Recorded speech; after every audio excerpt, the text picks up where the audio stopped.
നമസ്കാരം. പതിരും കതിരും.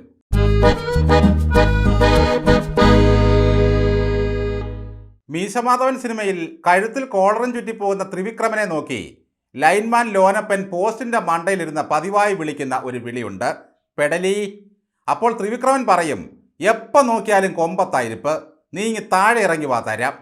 ചുരുക്കി പറഞ്ഞ താഴെ വന്നേയുള്ള സമ്മാനം എന്ന് ചുരുക്കം. ഇതുവരെ എപ്പോൾ നോക്കിയാലും കൊമ്പത്തിരുന്നയാളാണ് നമ്മുടെ ബഹുമാനപ്പെട്ട ചെയർ ഷംസീർ. താഴെയുള്ള ബഹുമാനപ്പെട്ട മന്ത്രി വീണ ജോർജിനെ പെടലി എന്ന് നാട്ടുകാരെ കൊണ്ട് മുഴുവൻ വിളിപ്പിച്ചിട്ടാണ് അദ്ദേഹം പോകുന്നത്.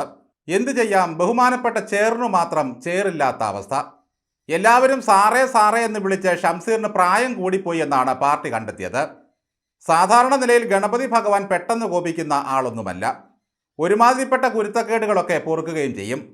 വലിയ പ്രതാപമൊന്നും കാട്ടാറുമില്ല, അല്ലെങ്കിൽ മൂഷികനെ വാഹനമാക്കില്ലല്ലോ. എന്തായാലും ഗണപതിയുടെ കഠിനമായ കോപത്തിന് പാത്രമായിരിക്കുന്നു ഈ ഷംസീർ. കൂടുതൽ കളിക്കാൻ ചെന്നാൽ വിഘ്നങ്ങൾ കൂടെ ഉണ്ടാകും. ഷംസീറിന് വയസ്സ് 48, റിയാസിന് വയസ്സ് 50.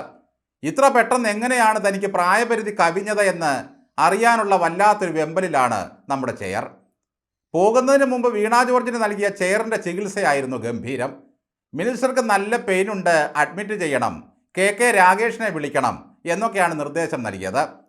പറഞ്ഞത് കേട്ടാൽ തോന്നും കെ രാഗേഷ് പെടലി വിദ്വാനാണെന്ന്. എന്തായാലും ഷംസീറിൻ്റെ ചികിത്സ അങ്ങ് ഫലിച്ചു. അതിൽ പിന്നെ വീണ നാണം കെട്ട അവസ്ഥയായിപ്പോയി. 2 ആഴ്ച കഠിനമായ കഴുത്തുവേദനയിൽ പുളഞ്ഞു. ഷംസീറിനെ വേണ്ടത്ര വകവപ്പില്ലായിരുന്നു മന്ത്രിമാർക്കൊന്നും.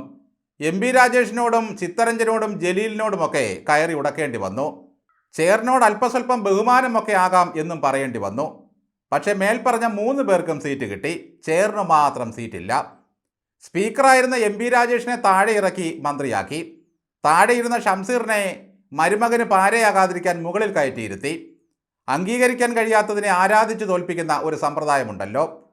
സ്പീക്കറായിട്ടിരുത്തി ആദരിച്ചു കഴിഞ്ഞാൽ തലവേദന ഒഴിയുമെന്ന് പിണറായി മനസ്സിലാക്കി. ഷംസീറിന് പകരം യോഗ്യനായ ഒരാളെ പാർട്ടി തലശ്ശേരിയിൽ കണ്ടെത്തിയിട്ടുണ്ട്, കാരായി രാജൻ. പാവം പാർട്ടിക്ക് വേണ്ടി എന്തെല്ലാം ചെയ്തയാളാണ്, ജയിലിൽ കിടന്നവരാണ്. അങ്ങനെയുള്ളവർക്ക് മുൻഗണന കൊടുത്താലേ വെട്ടാനും കൊല്ലാനും പാർട്ടിക്ക് ആളുണ്ടാകൂ. എന്നാൽ പറയുന്ന ധാർമ്മികത കേട്ടാലോ ക്വിൻ്റൽ കണക്കിലാണ്.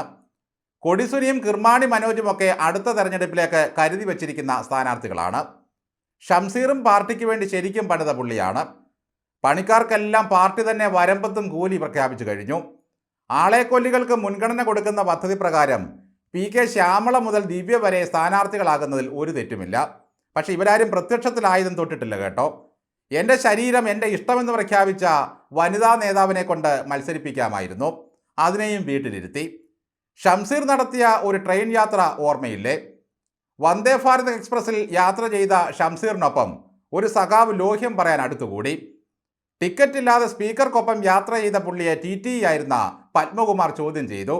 അത് സ്പീക്കർക്ക് വലിയ അപമാനമായി. ആ TTക്കെതിരെ സ്പീക്കർ ഒരു പരാതി അങ്ങ് എഴുതി കൊടുത്തു. സ്പീക്കറാണെന്നറിഞ്ഞിട്ടും തന്നോട് അപമര്യാദയായി പെരുമാറി എന്നായിരുന്നു ആരോപണം. കൃഷ്ണകുമാറിനെ തൽക്ഷണം റെയിൽവേ സസ്പെൻഡ് ചെയ്തു. ആ അനീതിക്കെതിരെ യൂണിയൻ പ്രതിഷേധിച്ചു. അതോടെ TTയെ തിരിച്ചെടുക്കേണ്ടി വന്നു റെയിൽവേക്ക്. സത്യസന്ധമായി ജോലി ചെയ്യുന്ന മനുഷ്യരെയൊക്കെ പണി കളഞ്ഞ് വീട്ടിലിരുത്താൻ ഈ കമ്മ്യൂണിസ്റ്റ് നേതാക്കൾക്ക് എന്തൊരു ഉത്സാഹമാണ്. ആര്യ രാജേന്ദ്രൻ മുതൽ ഷംസീർ വരെ ഇക്കാര്യത്തിൽ ഒറ്റക്കെട്ടാണ്. മികച്ച ജീവനക്കാരനുള്ള റെയിൽവേയുടെ പുരസ്കാരം നേടിയ മനുഷ്യനായിരുന്നു ആ TT. തൊഴിലെടുത്ത് ജീവിക്കുന്ന മനുഷ്യരോടാണ് ഈ വർഗത്തിന് ശത്രുത കൂടുതലുള്ളത്. തൊഴിലാളി വർഗം അധികാരമേറ്റാൽ അവരായി പിന്നെ അധികാരി വർഗമെന്ന് ചുള്ളിക്കാട് എഴുതിയത് വെറുതെയല്ല. ഞങ്ങളാണ് ഈ ലോകത്തിൻ്റെ നടത്തിപ്പുകാർ എന്നൊരു ഭാവം ഈ കമ്മ്യൂണിസ്റ്റുകാർക്ക് പണ്ട് മുതലേ ഉള്ളതാണ്. ഒരു ഉത്തോലകവും ചവിട്ടി നിൽക്കാൻ ഒരിടവും കിട്ടിയാൽ ഇവർ കേരളം അങ്ങ് പോക്കും.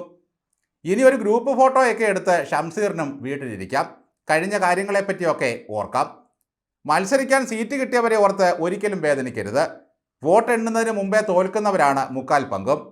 തോറ്റു തുന്നം പാടി എന്ന പേര് ബഹുമാനപ്പെട്ട ചെയറിന് കിട്ടില്ലല്ലോ, അത്രയും ആശ്വസിക്കുക.